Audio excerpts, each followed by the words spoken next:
ఏది అయినా ట్రై చెయ్యి ఆచి చికెన్ మసాలా. ఆచి చికెన్ మసాలా. నమస్తే. మాజీ ముఖ్యమంత్రి జగన్మోహన్ రెడ్డి గారు నిన్న సుదీర్ఘ ప్రెస్ మీట్ పెట్టారు. కోర్స్ దాంట్లో కొన్ని కాదు, చాలా ట్రోలింగ్ మెటీరియల్ కూడా ఇచ్చేశారు. అది అలా పక్కన పెడితే ఆయన ఛాలెంజ్ కూడా చేశారు కూటమి ప్రభుత్వానికి. ఇదిగో సిబిఐ ఎంక్వైరీకి వెళ్దామా, అటు ఏబిపిఎస్సికి వెళ్దామంటే ఇటు దీనికి కూడా వెళ్దామని చెప్పేసి అని అంటూ ఉన్నారు. సో మరి ఈ ఛాలెంజ్ల పరిస్థితి ఏంటి, ఆయన చేసిన ఈ విమర్శల పైన మనతో చర్చించడానికి ఖమ్మం కార్పొరేషన్ డైరెక్టర్ అడిసిమల్లి శ్రీనివాస్ గారు ఉన్నారు. శ్రీనివాస్ గారు నమస్తే అండి. నమస్కారం అండి. సార్, నిన్న మాజీ ముఖ్యమంత్రి జగన్మోహన్ రెడ్డి గారు ప్రెస్ మీట్ చూసారా? మరి మీ ప్రభుత్వం ఏమో డిఎస్సిలో అవకతవకలు చేసేసారంట, అసలు ఏబిపిఎస్సిలోనేమో అక్కడ అది కోర్టు ఏం తప్పు లేదు అని చెప్పేసి అందని. ఆ డిజిటల్ మూల్యాంకనం ఇబ్బంది ఏం కాదు, కాకపోతే మీరు జస్ట్ నోటిఫికేషన్లు వేసినప్పుడు దానిలో మెన్షన్ చేయలేదు కాబట్టే మాన్యువల్ వాల్యుయేషన్కి వెళ్ళండి అని చెప్పేసి అందని ఆయన అంటున్నారు. ఓపెన్ ఛాలెంజ్ కూడా విసిరుతున్నారు. దాన్ని మీ ప్రభుత్వం ఎలా వస్తుంది? ఇప్పుడు పచ్చబద్దాలు మాట్లాడే వాడితోటి ఏ ఆర్గ్యుమెంట్ చేస్తారండి ఎవడన్నా? ఇప్పుడు తాబట్టి నువ్వు కుందేలకు మూడే కాళ్ళు అనేవాడు. ఇప్పుడు మీకు చెన్నై సూరి భర్తృహరి గారు ఎప్పుడో చెప్పాడు. ఇప్పుడు మూర్ఖుడి గురించి చాలా అద్భుతంగా చెప్పాడు. ఓకే. తివిరి ఇసుమున తైలమ్ము తీయవచ్చు, తిరిగి కుందేటి కొమ్ము సాధించవచ్చు, దవిలి మృగతృష్ణ ఎందు దాహము తీర్చుకోవచ్చును. ఓకే. కోరి లేకపోతే చేరి మూర్ఖుల మనసు రంజింప చేయజాలమే అని అంటాడు. అంటే దాని అర్థం ఏంటంటే ఇలాంటి అసాధ్యమైన ప్రపంచంలో అసాధ్యం అనుకున్న ఏదన్నా చేయొచ్చు. ఇప్పుడు కుందేలు కొమ్ములు ఉండవు, కొమ్ములు ఉంటాయి అంటే మృగతృష్ణ అంటే ఎడారిలో మనకి ఒక భ్రమింప చేస్తూ ఉంటాయి. నీళ్లు ఉన్నట్టుగా వయాసిసిల్లాగా ఆ గాలికి దానికి ఉక్రీభావం నుంచి మన దూరం నుంచి అక్కడ ఏదో నీరు ఉన్నట్టు అనిపిస్తా ఉంటుంది. ఎండమావులు కూడా అంతే కదా. కాబట్టి మూర్ఖుని మనసు కూడా రంజించే వాడికి ఎంత చెప్పినా కానీ సేవటోడు ముందు శంఖం ఊదినట్టు అనిపిస్తూ ఉంటుంది. ఇలాంటి పరిస్థితుల్లో అతను అలాగే మాట్లాడతాడు, అడ్డగోలుగా మాట్లాడతాడు. అతని విధానం వేరు. అందరూ ఒకలాగా వెళ్తే అతను ఒకలా ఉంటాడు. సాధారణంగా ఎవడైనా సరే ఒక ఇన్సిడెంట్, ఒక ప్రమాదం జరిగింది అనుకోండి, ఎవరైతే గాయపడ్డారో వాళ్ళ వైపు సానుభూతి ఉంటుంది. కరెక్ట్. ఎవరైతే నేరాలు చేస్తారో ఆ నిందితులని అందరూ కూడా వేలెత్తి చూపిస్తారు, బాధితుల పక్షాన్ని నిలబడతారు అందరూ. ఇతను డిఫరెంట్, నిందితుల పక్షాన్ని నిలబడతాడు. ఎవరైతే గాయపరిచిన వాళ్ళ వైపున ఉంటాడు. వాళ్ళ బాబాయ్ మర్డర్ కేసు అయినా, లేకపోతే సిద్ధిరప్పలరాజు కేసు అయినా, లేకపోతే విరూపాక్ష కేసు అయినా, ఏదైనా అనంతబాబు కేసు అయినా, ఏదైనా సరే ఇతను నిందితుల పక్కన, నేరస్తుల తరపున, పెడ్లర్స్ తరపున, గంజాయి బ్యాచ్, బ్లేడ్ బ్యాచ్, రౌడీ షీటర్లు వీళ్ళ నిలబడతాడు. అతని విధానం అది. అతని విధానాన్ని ఏమాత్రం దాచుకోకుండా, ఎవరేమనుకుంటారో అనుకోకుండా నిర్మమాటంగా నేను ఇంతే పింకి, నేను అలాగే ఉంటాను అని చెప్తున్నాడు. మనం ఆలోచించుకుని అమ్మయ్య కూటమికి శ్రీరామ రక్ష అనుకోవడం ఒక లెక్క. ఇతను ఇలాగే ఉండటం వల్ల కూటమి ప్రభుత్వానికి భవిష్యత్తులో ఏ డోకా ఉండదో, వాళ్ళకి అతనే శ్రీరామ రక్ష మెయిన్ స్టార్ క్యాంపెయినర్ అనేటువంటిది భావించవచ్చు. ఒకటి కూటమికి. రెండు ఏంటంటే జనరల్గా మనం చూస్తే అతను అభిమానించి అతను ఫాలో అయ్యే వాళ్ళు ఆలోచించుకోవాలి. సమాజంలో మనందరం కూడా ఒక సర్వేలెన్స్, ఒక విధి, ఒక్కొక్కరు ఒక్కొక్క రకంగా నమ్ముతారు. మనలో ఏదో కనిపించిన శక్తి నడిపిస్తుందని, లేకపోతే మంచి చేస్తే మంచి వస్తుందని, ఇలా రకరకాల భావాలతో ఉంటారు. ఇతను ఏం మంచి చేసాడని అతను ముఖ్యమంత్రి అయ్యాడు. ముఖ్యమంత్రి అయిన తర్వాత ఒకసారి మంత్రి చేయగలనాదా నువ్వు ఓడకుంటే ఒట్టు పెట్టినట్టుగా అతను ఓడాడు. అరాచకం, అవినీతి, దుర్మార్గం చేసి ఇవాళకి ఏం మార్పు లేదు. 24 వరకు ఎలా ఉన్నాడో అంతగా మించి ఉన్నాడు. ఇప్పుడు అదో లెక్క. ఇక అతను అలాగే మాట్లాడతాడు, రేపు కూడా అలాగే మాట్లాడతాడు. అతనికి ఇప్పుడు డిఎస్సిని ఏపీఎస్సి ఒకటే అన్నవాడు, ఇక అతని గురించి మనం ఆర్గ్యుమెంట్ చేసుకుంటాం అనవసరం. ఆర్గ్యుమెంట్ అంటారు, డిస్కషన్ ఏం చేసినా చర్చించుకోవడం, ఎంటర్టైన్మెంట్ కింద తీసుకోవాలి అంతే, దాన్ని సీరియస్గా తీసుకోకూడదు. అతని విధానం ఇప్పుడు రెండు కలిపి సిబిఐకి ఇద్దామంటున్నాడు. సిబిఐకి ఇద్దామని నాకు ఖచ్చితంగా అంటాడు అతను. ఎందుకంటే సిబిఐ అంటే అతనికి మహా ఇష్టం. సిబిఐ అతని పట్ల వ్యవహరించిన తీరు దేశం నివ్వెరపోయింది. ఎందుకంటే ఆనాడు పరిటాల రవీంద్ర గారి మర్డర్ కేసులో ఇతను కూడా ఎక్యూజ్డ్, ముద్దాయిగా చేర్చారు. కానీ తర్వాత సిబిఐ క్లీన్ చిట్ ఇచ్చేసింది అతనికి. అతని ఇంటికి వెళ్ళి విచారణ చేశారు. సిబిఐ వాళ్ళ ఇంటికి వెళ్ళి విచారణ చేస్తారండి, వాళ్ళ ఆఫీస్ పిలిపించుకుంటారా? అంటే బెడ్ మీద నుంచి లెగవలేని వాళ్ళకైతే చేస్తారు. ఏదన్నా వాళ్ళ నాన్న ముఖ్యమంత్రి కాబట్టి ఎవరు ఏమనుకోకుండా ఉండటం కోసం సిబిఐ విచారణకు అది ఇచ్చేస్తాడైనా పైన కేంద్రాల ప్రభుత్వం ఉంటే వాళ్ళు కూడా వీళ్ళ ఇంటికి వెళ్ళి ఏమనుకోకుండా వచ్చామని కాఫీ సాల్ట్ బిస్కెట్లు తినేసి వచ్చేస్తారు. వాళ్ళు విచారణ చేసాం, ఏమీ లేదు, అతను పాత్ర లేదని చెప్పేశారు. రైట్. ఇలాగా వాళ్ళ బాబాయ్ మర్డర్ కేసు, వాళ్ళ బాబాయ్ మర్డర్ కేసులో తను సిబిఐ విచారణకి తను డిమాండ్ చేయడు. తర్వాత అతను అవసరం లేదు, తన అధికారంలోకి వచ్చిన తర్వాత సిట్ వేసుకున్నాడు. ఆ మొత్తానికి వికెట్ తీసేద్దాం అనుకున్నాడు. తర్వాత మళ్ళీ కోర్టు ఆవిడ సునీతారెడ్డి గారు వాళ్ళు సిబిఐ పడింది. అయితే మాకెట్లే వడ్డించేవాడు మనవాడే కదా అన్నట్టు ఉన్నాడు ధీమాగా ధైర్యంగా. వాళ్ళు కూడా అలా బిహేవ్ చేశారు. అందులో కొంతమంది ఆఫీసర్లు సరైన వాళ్ళు కాబట్టి ఈ కేసు ఇంతవరకు వచ్చింది. ఆ ఆఫీసర్ వినని ఆఫీసర్లు ఏమైపోయారో చూసాం కదా, వాళ్ళ మీద కేసులు పెట్టారు, వాళ్ళు మొత్తానికి ట్రాన్స్ఫర్ అయిపోయారు. ఇలాంటివి జరిగినప్పుడు మనకు వ్యవస్థల మీద నమ్మకం ఎలా ఉంటుందండి? అలాంటి వాళ్ళకి నమ్మకం ఈ రెండింటి మధ్యలో ఇంకా సిబిఐ కేసులు చాలా ఉన్నాయి కదా. మిగతా దేశంలో మిగతా కేసుల విషయంలో సిబిఐ ఈడీ ఎలా వ్యవహరించిందో తెలియదు, కానీ జగన్మోహన్ రెడ్డి విషయంలో అందరికంటే అతను ఎక్కువ సమానం. అతను అంటే అతనికి వాళ్ళకే ఇష్టం, ఇతనికేమో వాళ్ళంటే ఇష్టం. ఏంటా లింక్ లింక్ ఏముంటుందండి? ఏం లేదు. సిబిఐ మనకే ఆంధ్రప్రదేశ్లో ఉన్న వాళ్ళకి, ముఖ్యంగా తెలుగు వాళ్ళకి సిబిఐ మీద ఉన్న గౌరవం, ఈడీ మీద ఉన్న గౌరవం మర్యాద తగ్గిపోయి కేవలం ఇతని వల్ల. ఇదో ఇక్కడతో ఆగదండి. దేశం మొత్తం మీద వాళ్ళు మిగతా కేసులన్నీ బాగా సాల్వ్ చేసిన ఈ ఒక్క కేసు విషయంలో వాళ్ళు చాలా అప్రతిష్ట మూటగట్టుకున్నారు. విచిత్రం ఏంటంటే రాహుల్ గాంధీ గారు వాళ్ళు జన్జీలు వాళ్ళకి సపోర్ట్ చేసి మోడీ గారి మీద అంత ఫైట్ చేస్తున్నాడు. మరి జగన్మోహన్ రెడ్డి విషయంలో 13 ఏళ్ళ నుంచి బయట తిరుగుతున్నాడు, మీరే అరెస్ట్ చేశారు యూపీఏ గవర్నమెంట్. అతను వాళ్ళు వదిలేసి బయట తిరుగుతుంటే ఇంతకు ఇలా వదిలేశారని చెప్పేసి ఆ వ్యవస్థను ప్రశ్నించారా వాళ్ళు ఎప్పుడన్నా? ఒక్కరోజన్నా ప్రశ్నించారా? బాబాయ్ మర్డర్ కేసు గురించి అతను మాట్లాడా రాహుల్ గాంధీ? అతను ఏ రకంగా అర్హత ఉందండి ప్రధానమంత్రి అవడానికి? ఇంకా అతను ఏ రకంగా న్యాయం చేస్తాడు? వాళ్ళ పార్టీలో ఎమ్మెల్యే, వాళ్ళ పార్టీలో ఎమ్మెల్సీ, వాళ్ళ పార్టీలో మంత్రి, వాళ్ళ పార్టీలో ఎంపీ. ఆయన అత్యంత క్రూరంగా, దారుణంగా, హేయంగా, దుర్మార్గంగా రాజకీయంగా తీసుకున్నా కానీ వాళ్ళ పార్టీనే బలైపోయింది. అలాగే చూడాలి. ఆ షర్మిల గారు మాట్లాడింది, ఆవిడ వాయిస్ కూడా నొక్కారు. మరి ఇటువంటి పరిస్థితుల్లో సిబిఐ అంటే ఇష్టం లేకపోతే ఎలా ఉంటుంది అతనికి? పైగా ఏపీపీఎస్సికి డిఎస్సికి అసలు వ్యత్యాసమైనా అతనికి బుర్ర ఉందా? అతను సోయిలో ఉన్నాడా? బుర్ర బుద్ధి ఉందా అని అడుగుతారు. అందుకునే మనం ఏదన్నా అంటే ఏడుతున్నారు కానీ అసలు వాళ్ళకాళ్ళు ఆత్మపరిశీలన చేసుకోవాలి కదా. అసలు అక్కడ ఉన్న వాళ్ళు కూడా చెప్పాలి కదా. చెప్తున్నారు కదా వాళ్ళు, చెప్తున్నప్పుడు విన్నప్పుడు ఆపరాబాబు అని చెప్పాలి. ఇక్కడ ఏమవుతుందండి, ఏపీపీఎస్సీలో జరిగిన అవకతవకలు కళ్ళ ముందు మాంసం తింటే ఎముకలు వెళ్ళగట్టుకున్నారు వాళ్ళు. అంత దారుణాలు చేసి సిగ్గు లేకుండా డిఎస్సి ఇంత పారదర్శకంగా జరిగి అసలు ఆ ప్రశ్నలు ఎన్ని వేల ప్రశ్నలు, 4,000 మీకు మార్చేటప్పుడు 4,000 మారుతా ఉంటాయి. 4,000 ప్రశ్నలు తయారు చేశారు. ఏంటండి మీకు స్పోర్ట్స్ కోటాలు ఇచ్చారు, జీవో ఇచ్చారు. ఇప్పుడు స్పోర్ట్స్ కోటా మీరు ఉన్నారండి, మీరు అంతర్జాతీయంగా అనేక పథకాలు సాధించారు. మీకు మీ ప్రశ్నలు చదువుకుంటా కూర్చొని పరీక్షలు రాస్తారా, వాటికి సాధన చేస్తారా? దేశానికి, రాష్ట్రానికి, జాతికి ఒక పేరు తీసుకొస్తున్నప్పుడు మీకు ఒక అవకాశం, పైగా ఇందులో ఒకే కులానికి ఇచ్చారన్నారు. ఆ 187లోనూ 9 వాళ్ళు చెప్పిన సామాజిక వర్గాన్ని. అవును, హైయెస్ట్ బీసీకి వచ్చినాయి, ఎస్సీకి వచ్చినాయి, బీసీకి వచ్చినాయి. అవును. ఇలాంటి పరిస్థితుల్లో అతను ప్రతి ఆరోపణ అబద్ధం, ప్రతి దానికి క్లారిఫికేషన్ ఇచ్చారు. కొన్ని అయితే అసంబద్ధంగా పేపర్ లీకేజ్ అని, ఆ పేపరే ఉండదు అందులో.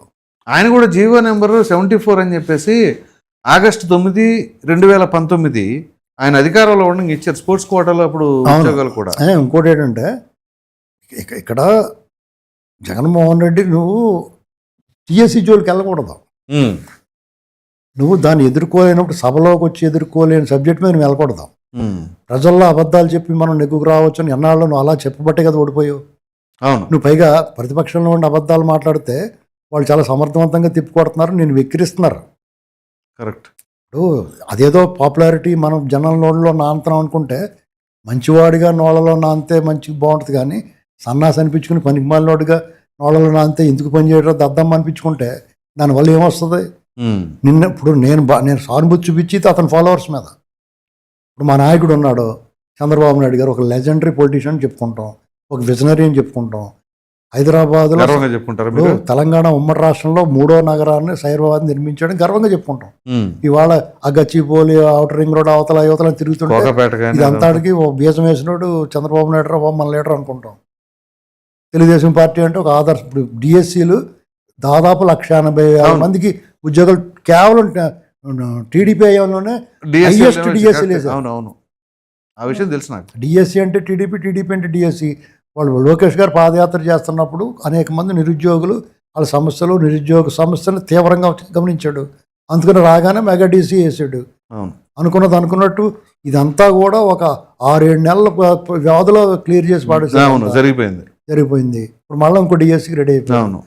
ఇవాళ దాని మీద మాట్లాడి దాని మీద అతను ఉద్యమాలు, ర్యాలీలు, నిరసన చేస్తుంటే ఇవాళ ఫస్ట్ ఆఫ్ ఇట్స్ కైండ్ ఎవరైతే ఉద్యోగాలు సాధించుకుని పోస్టులు కొట్టారో వాళ్ళంతా బయటకు వచ్చి ఇదేం కరమరా బాబు, మా ఆత్మగౌరవం సంబంధించి మేము కష్టపడి సంపాదించుకుంటే మా మీద ఎడుతున్నాడరా బాబు అని బయటకు వచ్చి మాట్లాడుతున్నారు. వాళ్ళు కూడా రివర్స్ అయ్యారు. ఇలాంటివన్నీ చూసుకుని అతను ఎందుకు అవకతవకగా మాట్లాడుతున్నాడు? అతను చెప్పేవాళ్ళు లేరా అంటే లేరు. చెప్పినా వెండో, చెప్తే వెండో, కొడితే ఎడుతాడు. అది అతని వ్యవహారం. కాదు, కొంచెం ఏమైనా ప్రెజర్ ఉంటుందేమో లేదు సార్? ఏమీ ప్రెజర్ కాదండి, కేసులు షురు అయిపోతున్నాయి. మరి అదే అతనికి ఏ అంశం మీద మాట్లాడడానికి అవకాశం ఇవ్వట్లేదు వీళ్ళు. మనం అనుకున్నంత అమాయకులు ఏం కాదు కూటమిలో వాళ్ళు. వాళ్ళకి మనం మాట్లాడుకునే సమస్యలు మీకు ఎవరు సలహా ఇస్తున్నారు, మీరు చూసుకోవద్దా, అది ఇది చాలా మంది సలహాలు ఇస్తున్నారు వాళ్ళకి. ఓకే, కూటమి కూడా మీరు అలాగ ఉన్నారు, ఇలాగ ఉన్నారు, ఆ క్యాస్ట్ చేయట్లేదు, ఈ క్యాస్ట్ చేయట్లేదు, వాళ్ళని చేయట్లేదు, వీళ్ళని చేయట్లేదు, మీరు అలా చేశారు, వాళ్ళని పెట్టుకున్నారు, వీళ్ళని. నేను రాజేష్ గారు, అంకమరారు అని నిన్న కాక మనం కలిసాం. ఓ సందర్భంలో రాజేష్ గారు పెళ్లి పత్రిక ఇవ్వడానికి దాదాపు 40 నిమిషాలు మాతో కూర్చున్నాడు ఆయన. రాష్ట్రంలో జరుగుతున్న ప్రతి అంశాన్ని అతనితో చర్చించాం, క్లుప్తంగా అయినా సరే. దానికి అతను చాలా క్లారిటీగా ఉన్నాడు. మేము ఒక పట్టాన్ని కన్విన్స్ అవ్వం, మేము ఖచ్చితంగా ఆర్గ్యుమెంట్ చేసాం. ఎవడన్నా నెలలు మాకు ఏదైనా చేయమని అడుగుతాడు, మేమేం అడగలేదండి అలాగా. రాజేష్ గారు అయితే డైరెక్ట్ ఆర్గ్యుమెంట్ పెట్టుకున్నాడు. నేను కొంచెం మెత్తనుండి కాబట్టి నేను ఆర్గ్యుమెంట్ పెట్టుకోలేదు, కానీ మెత్తగా చెప్పాను నేను. రాజేష్ గారు అయితే డైరెక్ట్ ఆర్గ్యుమెంట్ ఇద్దరు ఉన్నాయి. మరి మేమేమి అలా ఊరుకోలేదు కదా, చెప్పాము. దానికి మమ్మల్ని కన్విన్స్ చేయగలిగాడు అతను. మేమేం భయపడో లేకపోతే మాది ఏదో పోద్దని కన్విన్స్ అవ్వాలా. అతను చెప్పిన లాజిక్ బాగుంది. అతనికి అదేంటి మ్యాటర్ మేము బయట చెప్పలేం, కానీ చెప్పదులేండి. ఒక 1-to-1 ప్రజలకు మంచి జరిగితే చాలు సార్. ఖచ్చితంగా మనం అనుకున్నంత అమాయకులు ఏం కాదు, చేతులు ఎత్తేసి కళ్ళు నూరు వదిలేసి చూసి వాళ్ళు ఏం కాదు వాళ్ళు. ఏంటండి అంటే నేను పచ్చిగా చెప్పాలంటే దేశం చాలా అంటే మామూలుగా మా ఊళ్ళలో మాట్లాడుకుని మాట మాట్లాడాలంటే నేషనల్ కాదు, ఇంటర్నేషనల్ అలా. అర్థమైందా మీకు? అది మనం అతను తెలియదు ఎవరు చుట్టూరు ఉన్నారన్నా సరే ఇతని మాట ఫైనల్ అది పక్క. కాబట్టి ఎవరు అదేరి పడక్కర్లేదు. ఒకవేళ పార్టీ కావాలని బురద చల్లి వాళ్ళు లేకపోతే వీళ్ళ మీద ఈర్ష్య, కోపం, పట్టించుకోలేదని కోపం ఉన్నవాళ్ళు అది వేరే కదా.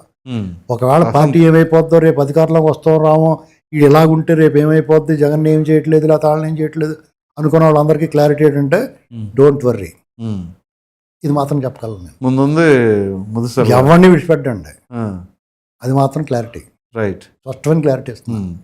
అంటే మనకు అలా అనిపిస్తుంది, అది వాడిని వదిలేరు, ఎవరిని వదిలేసారు. సరే, ప్రధానంగా ఏంటి అంటే, సరే అవన్నీ మనం ప్రక్కన పెడితే ఇప్పుడు ఆందోళన ఏంటి అంటే, ఒకటండి రాజధానికి సంబంధించి 1000 కోట్ల పెట్టుబడితో అక్కడ పనులు వేగవంతంగా జరుగుతున్నాయి. సో అంటే ఒకవేళ సామాన్యులు సైతం ఏం కోరుకుంటున్నారు అని అంటే, ఒకవేళ మరలా ప్రభుత్వంలో కొంచెం అటు ఇటు ఏమైనా జరిగితే అప్పుడు ఈ పెట్టుబడి పెట్టేది కావచ్చు, నిరుద్యోగ యువత కావచ్చు, పెట్టుబడిదారులు కావచ్చు, ప్రధానంగా ఇవన్నీ కూడా మళ్ళీ డిస్టర్బ్ అయిపోతాయి కదా అనే భయం తప్ప. అవును, ఆ భయాందోళన అవసరం. అది మీరు భరోసా ఇస్తారా, ఇవ్వగలుగుతారా, మీకు కన్విన్స్ అయ్యారా? ఆ భయాందోళన అనవసరం నేను భావించానండి. రైట్, అది ఇక్కడ మన సమస్య మనం కూడా ఆలోచించాల్సింది ఏంటంటే, ఈ కూటమి ప్రభుత్వం జగన్మోహన్ రెడ్డి ఇగ్నోర్ చేసింది. వాళ్ళంతటా వాళ్ళు వచ్చి దొరికితే మాత్రం విడిచిపెట్టే ప్రసక్తి లేదు, విడిచిపెట్టట్లేదు. మనం అనుకున్నాం కదా 2 ఏళ్ల నుంచి వదిలిపెట్టిన వాళ్ళు ఎవరిని వదిలిపెట్టరు, సమయం కోసం చూస్తున్నారు అంతే. అర్థమైందండి. ఇంకోటి ఏంటంటే, మళ్ళా అతను వస్తాడన్న ప్రశ్నే ఉత్పన్నం కాదు, రానివ్వరు అంతే. ప్రజలు రానివ్వరా? ఎవరన్నా అనుకోనండి, రానివ్వరు అంతే. అంటే ప్రజలు తలుచుకుంటే ప్రజలు కూడా తలుచుకోవాలి కదా. అది నేను ఒక్కడే రానివ్వను అంటే కుదరదు కదా. అది ప్రజలు అతను ఓడించడానికి ప్రజలు ఎలాగైతే ముందుకు వచ్చారో దానికి వీళ్ళు ఊతం ఇస్తారు. ఉమ్, ప్రజల్లో వాళ్ళు సంక్షేమం చేస్తున్నారు, అభివృద్ధి చేస్తున్నారు, జగన్మోహన్ రెడ్డి అవకతవకలు సరి చేస్తున్నారు. 22A భూముల సమస్య ఉంది ఇప్పుడు, అవును దాన్ని చాలా ఎంబుకబుల్గా సెటిల్ అవుద్ది. మన ప్రస్తుతానికి అయితే ఒకే రోజు గబక్కన జెండా ఎత్తే లేరు. ఓవర్ నైట్ అంతా అవ్వదండి, అవ్వదు కదా. ఓవర్ నైట్ అవ్వదు. ఎందుకంటే వాళ్ళు 22Aలో ఉన్నాయన్నీ కొని పెట్టుకున్నారు. వాళ్ళందరూ ఎత్తేసిన వెంటనే వాళ్ళ పని జరుగుద్ది ఇప్పుడు. ఓకే, అంచేత దాన్ని సార్ట్ అవుట్ చేయడంలో లేట్ అవుతుంది. దానివల్ల కొంతమంది చిన్న చిన్న వాళ్ళు సఫర్ అవుతున్నారు. మేమేం చెప్పామంటే అలాంటి వాళ్ళు చిన్న చిన్న వాళ్ళు సఫర్ అవ్వకుండా మొత్తానికి ఎత్తేసి పెద్దవాళ్ళు నొక్కిపాడేయండి అని చెప్పాం. సో ఇప్పుడు మీరు ఈ శాసన మండలి అసెంబ్లీ సమావేశాలు రెండు జరుగుతూ ఉన్నాయి కదండి. ఈ శాసన మండలిలో కొంచెం నోరు జారుతా ఉన్నారు అటు ఇటు రెండు ప్రక్కల. ఇదే తిరిగే కాలు తిట్టే నోరు ఊరుకోదంటారు. వాళ్ళకి పైగా ఏంటంటే ఏది సుజావుగా సాగకూడదు. సజావుగా సాగినాయి అనుకోండి వాళ్ళ బొమ్మలన్నీ బయటకు వస్తాయి. వాళ్ళకి సబ్జెక్ట్ లేదు మాట్లాడడానికి. ఎవరేం మాట్లాడుతున్నారో తెలియదు, నోటికి వచ్చినట్టు మాట్లాడతారు, అంటారు, అనిపించుకుంటారు. వాళ్ళు ఒకటంటే 100 అనిపించుకుంటారు. తర్వాత లేకపోతే మమ్మల్ని అన్నారు అంటారు. అలవి కాని చోట అధికలు మన రాదు. ఒక ఊరు రాజు మరో ఊళ్ళో వెళ్తే బొంట అవుతాడు. వాళ్ళ అధికారులు అనేప్పుడు నోరు మూసు కూర్చోవాలి. అయితే సార్ నాకు ఇక్కడ ఒక డౌట్, మీరు అధికారంలో ఉన్నారు కదా, అంటే మీరు ఇంకోటి అనొచ్చు, ప్రజాస్వామ్యంలో ప్రతిపక్షం, వాళ్ళు ప్రతిపక్షం కాదు కదా. సరే, అందుకని నా క్వశ్చన్ అదే. ఇప్పుడు ఆయన ప్రతిపక్ష హోదా కావాలంటున్నారు, అదేది ఇచ్చేసేయండి. ఇచ్చేస్తే ఎందుకండి ఇవ్వాలి కాదు యాక్చువల్గా ప్రజలు ఇవ్వాలి. అలా కదండి, యాక్చువల్గా ప్రజలు. ఇప్పుడు మీరు చెప్పిన పాయింట్కి నేను మీరు పూర్తిగా అడగకుండా చెప్తాను. ప్రతిపక్షం కావాలంటున్నాడు అతను, నాకు మైక్ ఇవ్వాలి, అందరికన్నా ఎక్కువ టైం నాకు బాబు గారితో సమానంగా మైక్ ఇవ్వాలంటున్నాడు. అతనికి ప్రజలు ఇచ్చిన అవకాశం లేదు, 0. కానీ అతన్ని గేటు దగ్గర దిగి అందరు ఎమ్మెల్యేల లాగానే రావాలి. కానీ వీళ్ళు ఏం చేయాలంటే మాజీ ముఖ్యమంత్రి, అతనికి ప్రోటోకాల్ ఉంటుంది, గౌరవించి అసెంబ్లీ గుమ్మం దాకా తీసుకొచ్చారు కార్ ఫస్ట్లో. అతను ఏమడిగాడు? ప్రతిపక్ష హోదా కావాలంటున్నాడు. సరే, మీరు అన్నట్టుగానే ఏముందో తీసుకొని ఇచ్చారనుకోండి, చంద్రబాబు నాయుడు గారు వారం రోజుల్లో 4 రోజులు అయిన ఉండి 3 రోజులు నేను ఉంటాను అంటున్నాడు. ఇస్తారా సీఎం గానే? అడగడానికి అర్థం ఉంటుందండి. ఫెడేల్ మీద కూర్చో అంటారు. పిల్లలన్నా సరే ఎక్కువ మారం చేస్తే ఏం చేస్తారు? 70 ఓట్లు లాగా కూర్చోబెడతారు. బుర్ర బుద్ధి ఉండాలి కదా, నేను అడుగుతాను కన్నా. అంటే నా ఉద్దేశం ఏంటంటే వాళ్ళు కూడా అసెంబ్లీకి వస్తే ఆ సెషన్స్ బాగుంటాయి. ప్రతిపక్ష హోదా ఇస్తేనే అసెంబ్లీకి వస్తానన్నవాడు రేపు పొద్దున్న నీ ప్రతిపక్ష హోదా ఇవ్వలేదు ప్రజలు, నువ్వు మానేసేవ రాజకీయాలు వచ్చి మాట్లాడుతున్నావు కదా రోడ్డు మీద. అయ్యన్న పాత్రుడు గారు కూడా చూతూ నేను రాజకీయాలు మాట్లాడిన అనాలి కదా నువ్వు. ప్రజలు నిన్ను ఉమ్మేసిన తర్వాత కాదండి, మానలేదు కదా. అయ్యన్న పాత్రుడు గారు కూడా మీకు కావాల్సిన సమయం ఇస్తానని చెప్పేసి అన్నారు. నా ఉద్దేశం బతిమాలక్కలేదు అంట నేను. నువ్వు రా, నేను ఇంకో ప్రపోజల్ కూడా పెట్టాను వీళ్ళనే. ఇప్పుడు స్కూల్ ఇప్పుడు చిన్నప్పుడు నేను మా ఫ్రెండ్, నా చిన్నప్పుడు చైల్డ్హుడ్ ఫ్రెండ్, నా బాల్యమిత్రుడు బాలు అని ఉండేవాడు, చనిపోవడం కూడా. మేము మొత్తం స్కూల్ అగ్గడేసుకోవడం. వాళ్ళకి చెరుతోట ఉండేది మా బాలుగాడికి. మేము ఏం చేసామంటే ఒకటో తరగతి 2వ తరగతిలో ఉన్నప్పుడే 5-6-7 ఏళ్ళు ఉంటాయి కదా. అప్పుడు ఈ స్కూల్కి వెళ్ళాలంటే మాకు స్కూల్లో మాస్టర్లు కొడతారన్న భయం లేదు మాకు, ఎందుకంటే మమ్మల్ని ఏమి అనరు. మీ ఇద్దరు స్కూల్ ఎగ్గొట్టేసి చెరుతోట పోయేవాళ్ళు. అక్కడ చెరువు ముక్కలు తింటా లోపల కూర్చునేవాళ్ళు స్కూల్ టైం అయిపోయేదాకా. మా బాల నాన్నగారు ఏమన్నా స్కూల్కి వెళ్ళిపోంటారు, చదువుకుంటారు, మంచి ముక్కలు 2 కొట్టించి తినేమని తినేసి వెళ్ళిపోంటారు బాబు స్కూల్కి అని బతిమలేవాడు. అలాగే అని చెప్పి మళ్ళీ ఇంకో చోటకి వెళ్ళిపోయి కూర్చునేవాడు. అప్పుడు మా మాస్టర్ ఏం చేసేవాడంటే ఒక 2 దొక్కలాగా ఉన్న, అప్పుడు 1వ తరగతి 2వ తరగతిలోనే కొంచెం దొక్కలా సాలిడ్గా ఉన్న వాళ్ళు పంపివాడు మమ్మల్ని ఈడ్చుకురమ్మని. వెళ్ళి ఈడ్చుకొచ్చి క్లాస్లో కూర్చోబెట్టించుకోరు. అలాగే వీళ్ళని ఇంటికి పంపించి మార్షల్స్నే ఇవాళ అసెంబ్లీ ఉంది రమ్మంటున్నారు అని చెప్పి తీసుకెళ్ళిపోయి కూర్చోబెట్టేళ్ళ బలవంతంగా. ఒక ఆడ వచ్చి మామూలుగా అసెంబ్లీలో గొడవ చేస్తే మార్షల్స్ బయటికి తీసుకెళ్తారు కదా, వీళ్ళు ఉన్నప్పుడు తలుపులు వేసేయాలి, కాఫీ టీలు కాలితే లోపలికి సప్లై చేయాలి, లాక్ చేసేయాలి, వీళ్ళని బయటకు వదలకూడదు.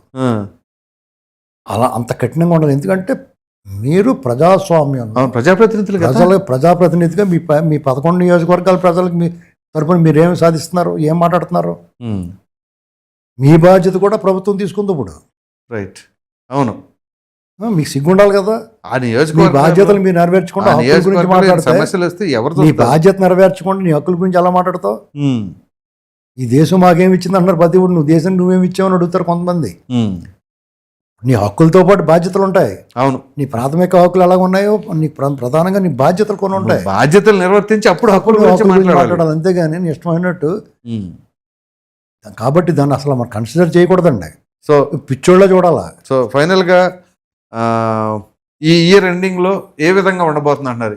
ఇప్పుడు ఫర్ ఎగ్జాంపుల్ ఇప్పుడు మన ఆగస్ట్లో ఉన్నాం, ఇంకొక 5 నెలలు ఉంది, ఇంకో 4 నెలలు ఉంది. ఈ 4 నెలల్లో ఎటువంటి మార్పులు చూడబోతున్నాం రాష్ట్రంలో? మీకు లోకల్ బాడీ ఎలక్షన్లో మళ్ళీ ఇంకొక ఆగేది అంటాడండి ఖచ్చితంగానే. వాళ్ళు జగన్మోహన్ రెడ్డి చేసినట్టుగా ఈ లోకల్ బాడీ ఎలక్షన్స్లో వీళ్ళేమి నిర్బంధం, నిరంకుశం, నియంతృత్వం, దుర్మార్గం ఉండదు, అరాచకం చేయరు. ఫ్రీ అండ్ ఫెయిర్ ఎలక్షన్ జరుగుతుంది. వీళ్ళు ఎప్పుడు ఫెయిర్ గేమ్ ఆడతారు, వాళ్ళు ఫోల్ గేమ్ ఆడతారు. ఇప్పుడు కూడా వాళ్ళు ఫోల్ గేమ్ ఆడటానికి ట్రై చేస్తారు. ఫోల్ గేమ్ ఆడిన ముడ్డి పగిలిపోద్ది. అర్థమైందండి. ఇక సీట్లు సర్దుబాటు వాటిలో ఈ రణకొండ ధోనిలో ఏదన్నా ఏరుకొచ్చేమో శవాల మీద బొగ్గులని చూస్తున్నారు వీళ్ళు. అది ఏమి జరగదు. టీడీపీ అన్నా పవన్ కళ్యాణ్ గారు అన్నా స్పష్టంగా పార్టీ లైన్ దాటకుండా ఉండమన్నారు. ఎముకబుల్గా సెటిల్ చేసుకుంటారు. 10 సీట్లు ఎక్కువ తప్పుడు జనసేనకు 10 సీట్లు ఎక్కిస్తే తప్పే ఉంది. అవును, అసెంబ్లీలో తగ్గారు కాబట్టి ఇప్పుడు కొంచెం ఎక్కువిస్తే తప్పే ఉంది అంటున్నాను. వాళ్ళు బలం ఉన్న చోట వాళ్ళకి ఉన్నప్పుడు వాళ్ళని ప్రోత్సహించాలా. ఇప్పుడు ఎంతసేపు నువ్వు అక్కడే ఉండాలని ఎవరిని అనుకోకూడదు. టీడీపీని కూడా అలాగే అనకూడదు, నువ్వు ఇక్కడే ఉండాలని అనకూడదు. వాళ్ళకి అవకాశం ఉన్నప్పుడల్లా ఎదగించి వాళ్ళు ఇప్పుడు ఏదైనా చెట్టు ఎదుగుతున్నప్పుడు ఎదగడానికి దారి చూపిస్తే ఎదుగుతుంది, లేదా అలా వదిలేస్తే అక్కడే ఉండిపోద్ది. కాబట్టి నాలాంటి వాళ్ళు ఏం ఆలోచిస్తామంటే జనసేన మాత్రం పార్టీ వాళ్ళ ఉత్సాహికులు ఉంటారు, బాగా ఇంట్రెస్ట్ ఉన్న వాళ్ళు, ఆస్పిరెంట్స్ ఉంటారు, వాళ్ళు కూడా అధ్యక్ష అనాలనుకుంటారు. వాళ్ళకి అవకాశం ఇవ్వాలా, డెఫినెట్గా ఇస్తారు. కాబట్టి దీంట్లో ఇలాంటి ఆశలు ఏమో ఉంటే నిరాశలు పాలవుతారు. ఇక్కడ కూటమికి మాత్రం జయత్రయాత్ర ఇంకా కొనసాగుద్ది 2009 తర్వాత కూడా. ఎందుకంటే అది 29 తర్వాత. ఎందుకంటే జగన్మోహన్ రెడ్డి అనేటువంటి వ్యక్తిని ప్రజలు ఇవాళకి స్టిల్ అసహించుకుంటున్నారు.